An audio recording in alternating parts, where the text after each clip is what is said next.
Both stress and depression are well known to cause neurodegeneration, the cascade of things that happens in the brain with those things.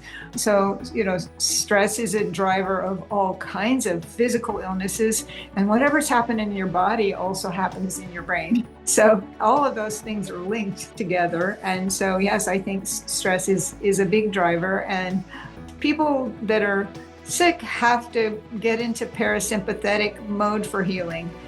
When you're in the fight or flight, go, go, go, that many of us are so much at the time, if we cannot shift into that calm parasympathetic state, things do not heal. So addressing the stress and being able to have people learn to shift themselves into that nice parasympathetic state is an important feature of what we do for both the healing and then also the regeneration of the brain. Hi, I'm Deborah Rozman, and a warm welcome to our listeners.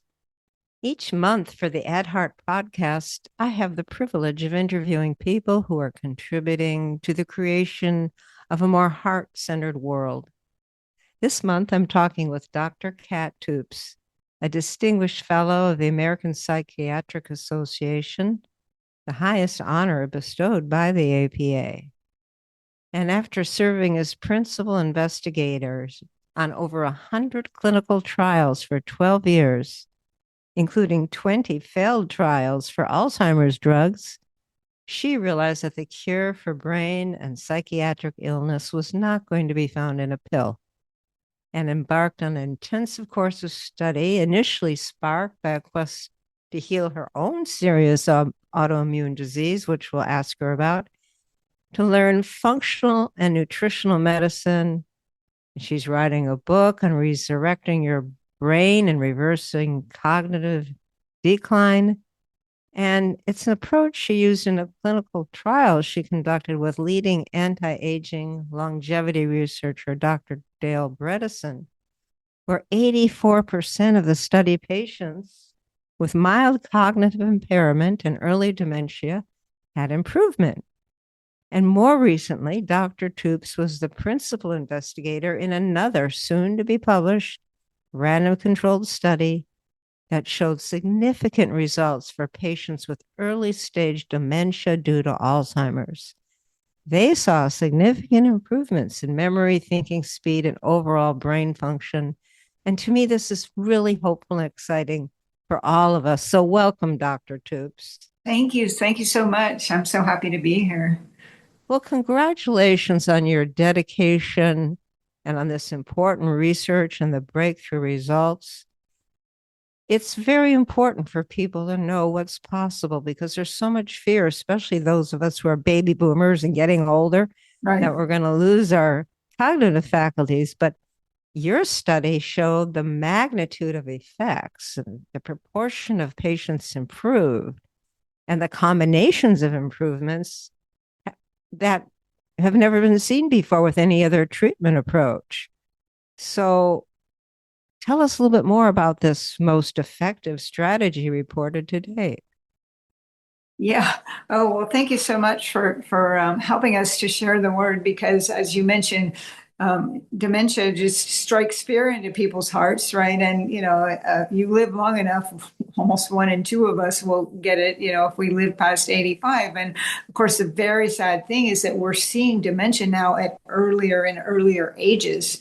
So when I was doing clinical trials, it was rare to see somebody in their 50s with dementia, but now it's not rare at all. So it is a global epidemic problem. But the good news is the work that we're doing, we're learning how to reverse it if we can get people before it's too far gone.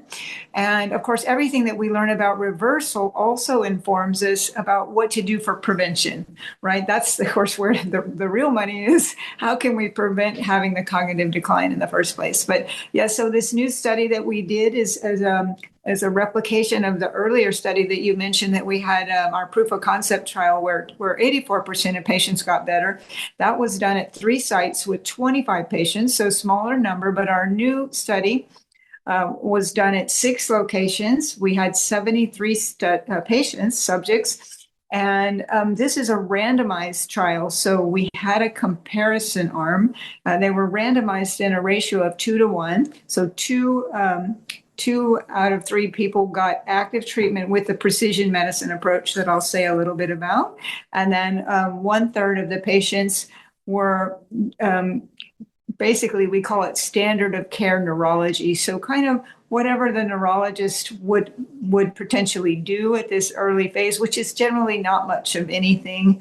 The medications that are approved for Alzheimer's are not approved for MCI. They're approved for early Alzheimer's and beyond. And MCI is mild cognitive impairment, which is a stage that comes before you cross over into the threshold with Alzheimer's. So we had the comparison groups, and I hope we'll never, ever have to do a comparison group again and just use historical controls, because the patients in the active treatment group got so much better in all domains of functioning that we looked at compared to the people that were getting standard of care, which we asked them not to change anything, unless the doctor ordered it. And we could watch them decline even in that 9-month period. So yeah, the results I think are amazing. And it's an intensive program. What we do, it's precision medicine, functional medicine. What we do is we search out all of the different possible contributors for the decline in the brain. And then we try to fix all of those things. And so remove what's hurting the brain. A lot of times it's infections, it's toxins, it's of course the metabolic issues like the blood sugar regulation and the high lipids that are damaging the blood vessels that go to the brain. It can be stress. I think we can talk some more about that. But so we work on the lack of hormones, all the different factors that help the brain, the nutrients, the B12, the vitamin D, the minerals. So we fix all those things. And at the same time, we're working to help regain and regenerate the brain with neuroplasticity. So making new synaptic connections in the brain. And that combination for us is where we see the great results. Remove all the causes and then do things to help regenerate the brain. Amazing. What role do you think stress plays in the development of early dementia or Alzheimer's disease? Yeah, I think both stress and depression are well known to cause neurodegeneration, the cascade of things that happens in the brain with those things. So, stress is a driver of all kinds of physical illnesses, and whatever's happening in your body also happens in your brain. So all of those things are linked together. And so, yes, I think stress is a big driver. And as you know, we had so much help from the HeartMath team with both of our studies, because we used the HeartMath devices for a couple of reasons in our study. People that are sick have to get into parasympathetic mode for healing. When you're in the fight or flight, go, go, go, that many of us are so much of the time, if we cannot shift into that calm parasympathetic state, things do not heal. If you can't sleep well, you need to get into deep sleep for brain restoration every night. So addressing the stress and being able to have people learn to shift themselves into that nice parasympathetic state is an important feature of what we do for both the healing and then also the regeneration of the brain. So neuroplasticity is the idea that our brain is plastic. It can make new connections. We know now, even up into the time of death, we're still making new connections in our brain. And that flies in the face of what I learned, many years ago when I was in medical school in the mid 80s. We were taught that you had all your neurons by age 18 and that was it. And you were going downhill from there, but that is certainly not true. So working with we know that for regenerating your brain with the neuroplasticity, the best studied and best validated mechanisms to do that are exercise and meditation.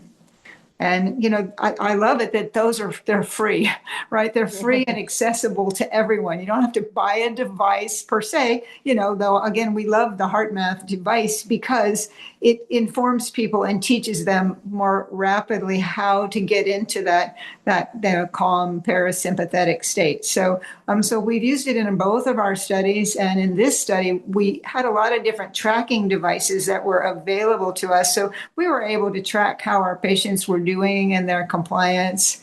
And so it was an essential part of our program to help people to reduce stress and, calm their mind and enhance their healing. You said that by using the inner balance coherence feedback, the sensor, Yeah, for 10 minutes a day, which was what they had agreed to do. that was the minimum. Yeah. And that's interesting because that's about the heart and the heart rhythm. So the heart's important to brain health. And I think that's really essential to understand. That lowered their stress load to allow their brains to heal. And you said they learned to turn off the stress response that drives Alzheimer's pathology.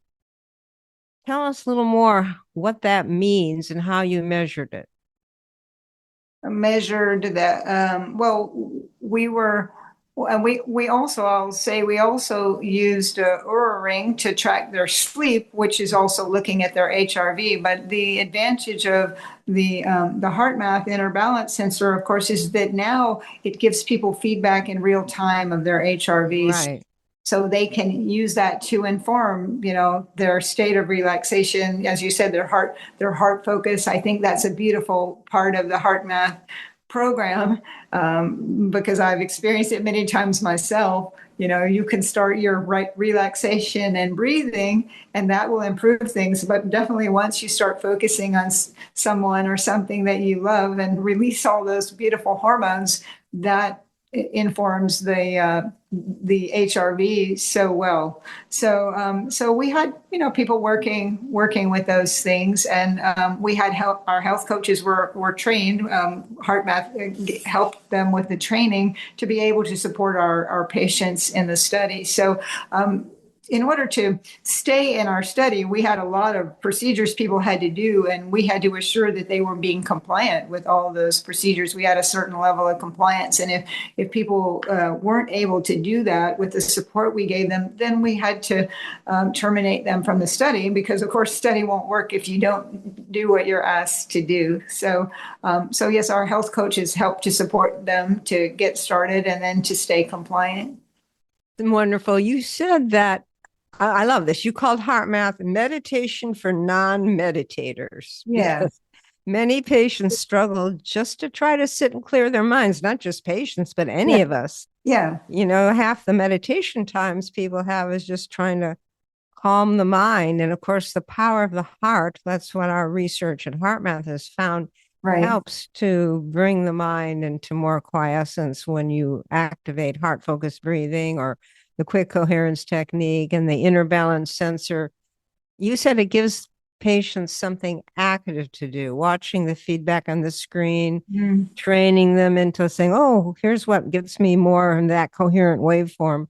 And it makes it easier to stick with a habit, like easy for elderly patients to use at home, ensuring high compliance. Say more about that experience. Yes, well, I do love it because it is such a simple, easy, elegant little device, and it can be learned by children and it can be learned by older people with dementia. So, that is a definitely appealing thing. The meditation for non-meditators, I came to realize this with a talk that HeartMath had many years ago when I was first learning about it, by Dr. Wendy Warner. And she said, I'm an experienced meditator. I meditate regularly, and I was doing HeartMath, but I hit a stressful time. And she said her husband, I guess she'd been, irritable and stressed. And her husband said, Wendy, are you using your HeartMath? And she said, of course I am. But she said she wasn't. And she said he knew it and she knew it. So she said she went back to doing her HeartMath, and she had been meditating during that period. But she said the HeartMath really informed her meditation. And in doing the HeartMath, it helped her when she did meditate to be able to get into a deeper and, perhaps more coherent, to use your terms, meditative state.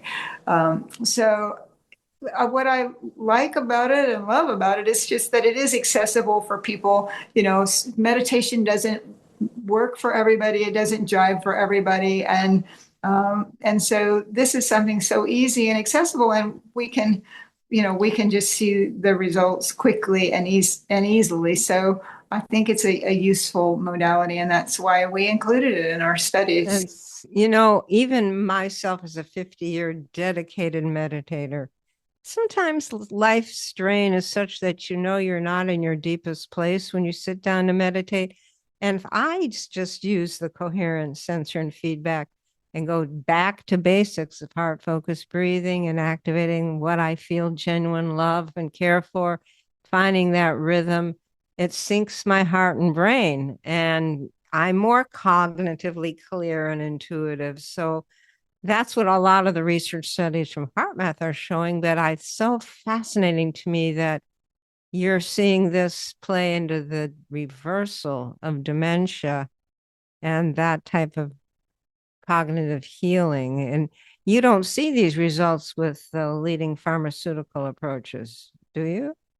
Well, no. I mean, our results are giant orders of magnitude better than what's out there with the medications. And I think most people are aware of really what a failure the medication protocols have been. They're not curing anything. They might give you symptom relief for a very limited amount of time, but they're not curing things, because again, we have to remove what's causing the degeneration and then also work on the rehabilitation of the brain. Right. I understand that you suffered from early dementia, memory loss, and recovered, and that's a lot of your passion to look deeper. Tell us about your experience and how that motivated you to do this work. Yes, well, let me say that I worked with Alzheimer's and Alzheimer's research my entire medical career, which is getting longer than I want to say these days. But so I was already doing plenty of pharmaceutical Alzheimer trials when I was running the Clinical Trials Research Center, and they were failing. I mean, I worked with the first generation of drugs that was out there, Aricept, Namenda, those kind of things, and they gave some symptom relief for people, but it didn't last for long. And even back then, I worked with one of the anti-amyloid drugs.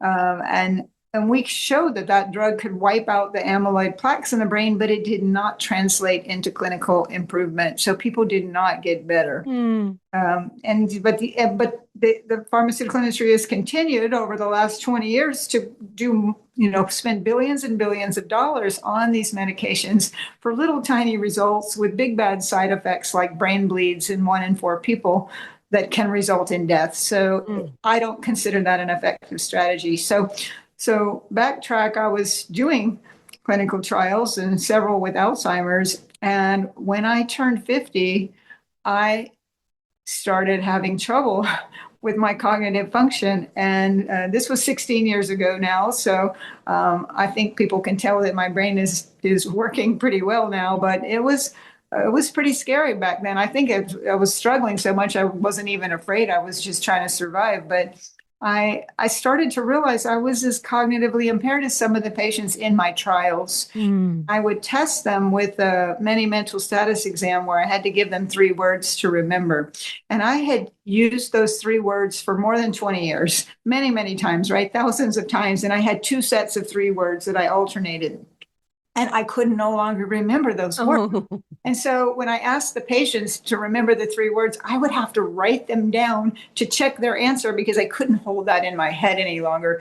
But things just got worse and worse. As I realized I was struggling, I decided, okay, this is time. I need to close down my research center. And I moved my trials over to another center so they could continue. And I thought I would take a short time off of work and get better, but it was a 3-year journey. And I started having trouble doing things on a computer. I could not remember how to do things I knew how to do. And I would ask my husband over and over, Dorian, could you show me how to do this? And he'd say, I just showed you how to do that. And I couldn't remember, that I had just asked him to do it. I started having trouble sequencing things like driving my car. I could no longer back up my car or parallel park my car. Like my brain just couldn't sort those things out. I could try to parallel park over and over and over and finally give up and go find another parking place. So, uh, and I even developed auditory processing problems. Like I couldn't understand what was being said. And I kept going to the ENT and asking for hearing aids. And he would say, well, you just have a mild hearing loss. You don't need hearing aids. And then one day I went back in after a moment where I had been out to dinner at a quiet restaurant and I could not understand anything that people were saying. I was just getting a little snatch of every word. And I said, I don't care, just I need some hearing aids. And he looked at me funny and he said, Kat, this problem is not in your ear, it's in your brain. And so I found out I had developed auditory processing problems where I could not decode properly what was being said. And there, that's a problem that some we know, and some children are born with that. But this was a new problem for me. I never had it before. So it was a crazy time, things not working in my brain and getting worse and worse and having to stop working. I fortunately learned about and went to a conference called Food as Medicine. And I thought I ate healthy, but that opened my eyes to deeper levels of food as health. And they kept talking about functional medicine and the Institute for Functional Medicine. And I said, oh, well, what is that? I, sat back there and Googled it. And their next module was autoimmune and allergy. So I signed up and went to that because in the process of all that was going on with my brain, I had developed multiple chemical sensitivity. I became allergic to everything, foods, smells. I was covered with rashes, covered with hives. So, like the work that we do with our patients now, something was going on with my body and all that inflammation that was also inflaming my brain and causing, all of those symptoms that I was having. So I started studying with functional medicine, and each module that I learned, I applied to myself. And working through all of those different layers and figuring out all of my own contributing factors were what I used to reverse it and get my brain to come back online. Amazing. Well, you've poured your heart and soul into this research and with phenomenal results. What do you hope might change as a result of this study people becoming aware of it? What impact do you hope its publication will have? Well, you just said the word twice that I want people to take away is that hope.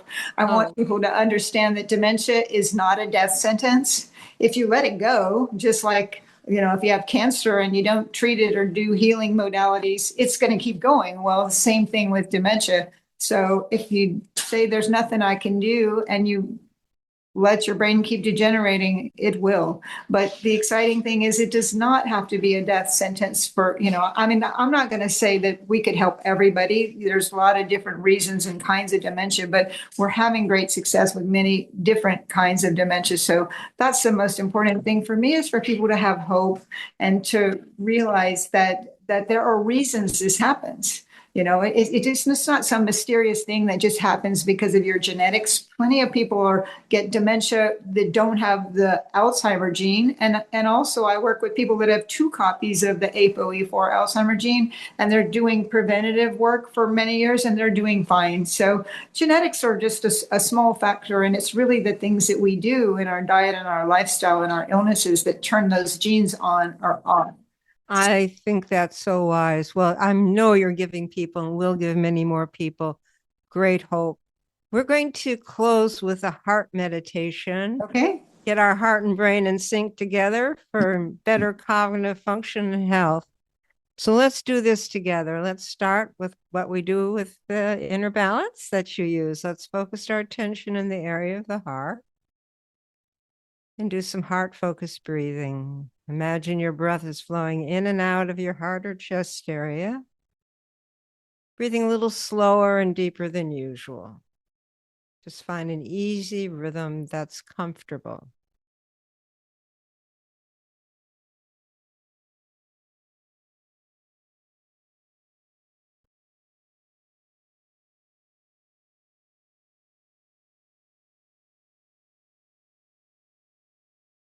Now, keeping your attention continued in your heart focus, activate or recall a genuine feeling of appreciation, care, kindness, or other heart quality for someone or something in your life. This brings your heart rhythms into inner balance and harmony. And as you do this, it activates heart-brain synchronization, aligning your heart, brain, and body.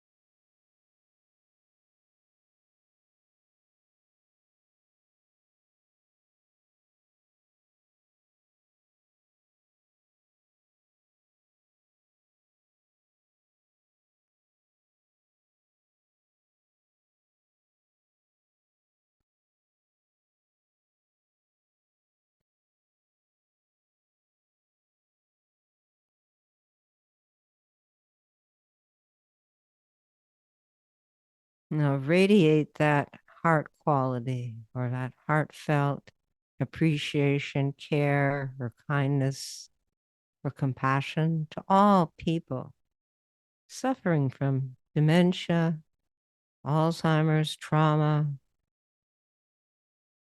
Radiate that heart hope to them.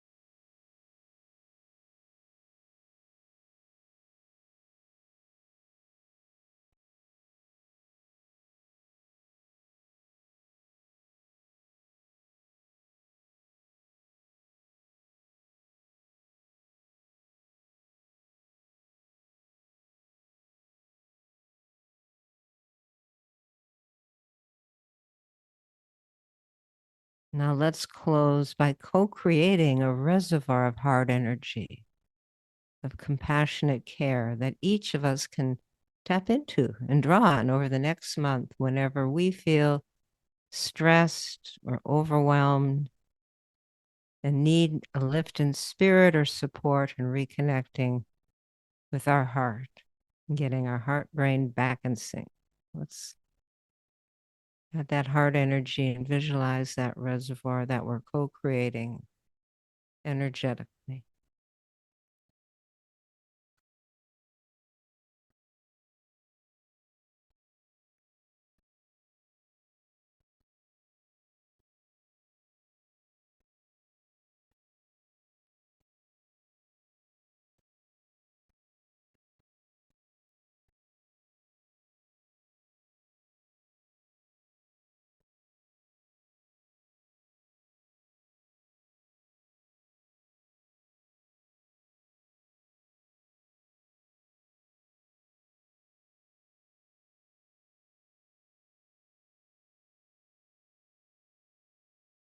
Thank you so much, everyone, for sharing that heart meditation with me. Dr. Toups, what else would you recommend our listeners do in their daily lives to protect against early dementia and Alzheimer's? Anything you'd like to share? Oh gosh, well, the foundational features for good health are, diet, exercise, sleep, and stress reduction. I mean, there's no magic there, but it is magic if we, take care and nurture all of those things, then that helps us with healthy aging. And I have to say that the exercise has turned out to be a big driver of healthy aging. The strength of the muscles turns out to be the best predictor of longevity these days. So just go back to basics, Yeah. I think that's important. And you have a free ebook, Dementia Demystified, that people can get.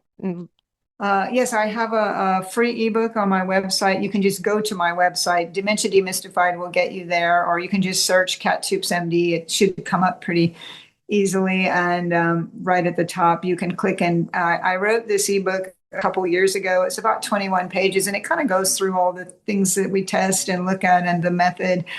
It does not have the new brain biomarkers that we used in the study because those were not out at that time. But I wrote that to have something to give people while I try to carve out the time to write a more definitive how-to book for people. So yes, just go to my website if you're interested. I also have a YouTube channel that it's hard to keep up with, but I do have some talks on there. I did a full-length talk at the Forum for Integrative Medicine annual meeting earlier in 2025 that goes through all of the factors that I look at when working with dementia. So I hope that will be helpful for people.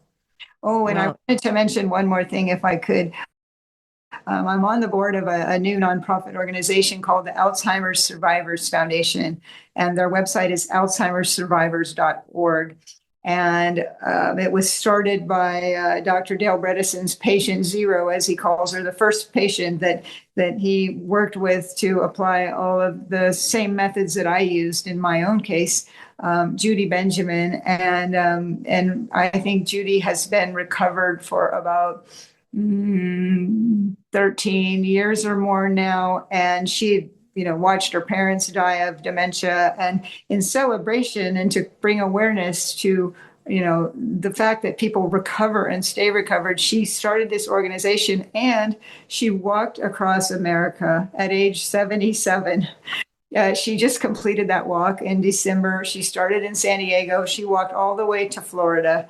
I mean, she's my hero. She's just amazing. So if people are interested, they can just go to alzheimersurvivors.org. And we're, just trying to develop and share more stories of recovery and hope for people to know that Alzheimer's survivors do exist. They're real. It's incredible giving this much hope to people. I hope everywhere people get this, because the fear of dementia, let alone the experience of it and the cascade into Alzheimer's, is an epidemic. And if we can help give people hope, that can be reversed with doing the things you're saying, managing the stress, getting your heart and brain connected, opening your heart, all the things that HeartMath and you talk about. And as a free gift to our listeners, I want to give you all the online video learning course available on the HeartMath website. It's called the HeartMath Experience. There's a HeartMath app you can download for free and play with it for 7 days. That has a coherence sensor built into it. And just want to give people a lot of hope. That's our mission in life here. So the third Tuesday of every month, we publish a new episode of the Add Heart podcast. Be sure to subscribe so you don't miss our next guest and topic. And thank you so much, Dr. Toups. This has been very inspiring. Well, likewise, HeartMath has inspired me for many, many, many years. And I'm so appreciative of all the work and research that you guys are doing as well. But thank you so much for helping us to spread this message and to highlight that there is hope. You're right. Thank you, everyone. Take care. Thank you for listening to the Add Heart podcast. Be sure to subscribe so you can catch the latest episodes. If you're wanting even more heart-inspired content, find us on Facebook, Instagram, YouTube, and LinkedIn. Look for HeartMath and also the HeartMath Institute. Both organizations are committed to helping activate the heart of humanity.